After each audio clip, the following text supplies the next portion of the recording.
Idul Fitri adalah hari kemenangan, hari kebahagiaan.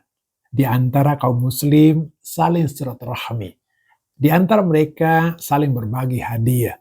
Bahkan anak-anak kecil banyak berharap angpau atau hadiah dari orang tuanya, dari pamannya atau kakaknya. Mereka selalu mengenang siapa yang banyak memberi angpau, mereka berharap akan terus ke sana. Dan mereka setiap tahunnya berharap, walaupun itu mungkin tidak baik bagi anak-anak.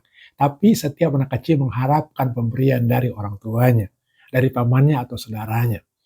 Di sini sebenarnya prinsip yang paling dasar. Ketika kita memberi, sama saja berbagi kebahagiaan. Maka ketika memberi, keberlimpahan yang ada dalam diri kita semuanya. Semakin banyak kita memberi, semakin banyak yang kita terima. Semakin banyak kita berbagi, sebanyak itu juga rezeki yang kita dapatkan.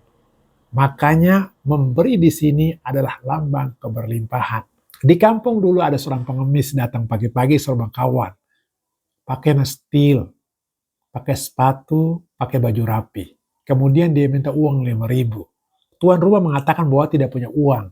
Dari dalam rumah ada nyeletuk. Kok pengemis rapi sekali pakai sepatu?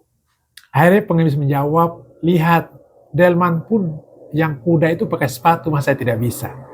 Kemudian si pengemis mengatakan, saya minta sarapan kalau begitu, kalau tidak punya uang. Kemudian si tuan rumah juga mengatakan, tidak punya makanan. Lalu pengemis mengatakan, kalau tidak punya makanan, tolong saya kasih air. Mungkin karena marah, tuan rumah mengatakan, tidak punya air juga. Apa kata pengemis? Kalau begitu ambil karung, ikut pengemis sama saya kalau nggak punya apa-apa. Dari kisah ini, setidak-tidaknya ada dua hal yang kita bisa berikan orang lain. Sesuatu di luar diri kita, yang kedua yang ada di diri kita. Yang di luar diri kita mungkin uang atau materi lain. Mungkin kita tidak miliki. Namun diri kita punya. Mungkin kita punya tenaga, kalaupun tidak punya materi. Atau setidak-tidaknya kita punya senyum yang kita bisa berikan. Kalaupun tidak bisa senyum, minimal kita berdoa.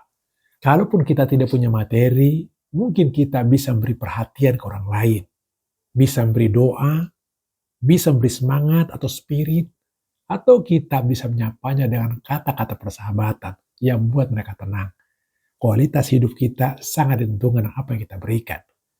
Dalam Al-Quran, surat Al-Imran ayat 92, Allah berfirman, A'udzu billahi minasyaitonir rajim. Bismillahirrahmanirrahim.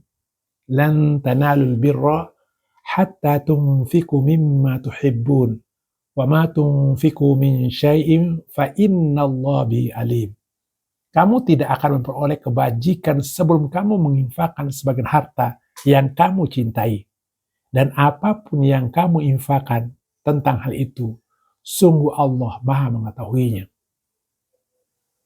Kebaikan apa saja yang kita berikan akan kembali kepada diri kita masing-masing.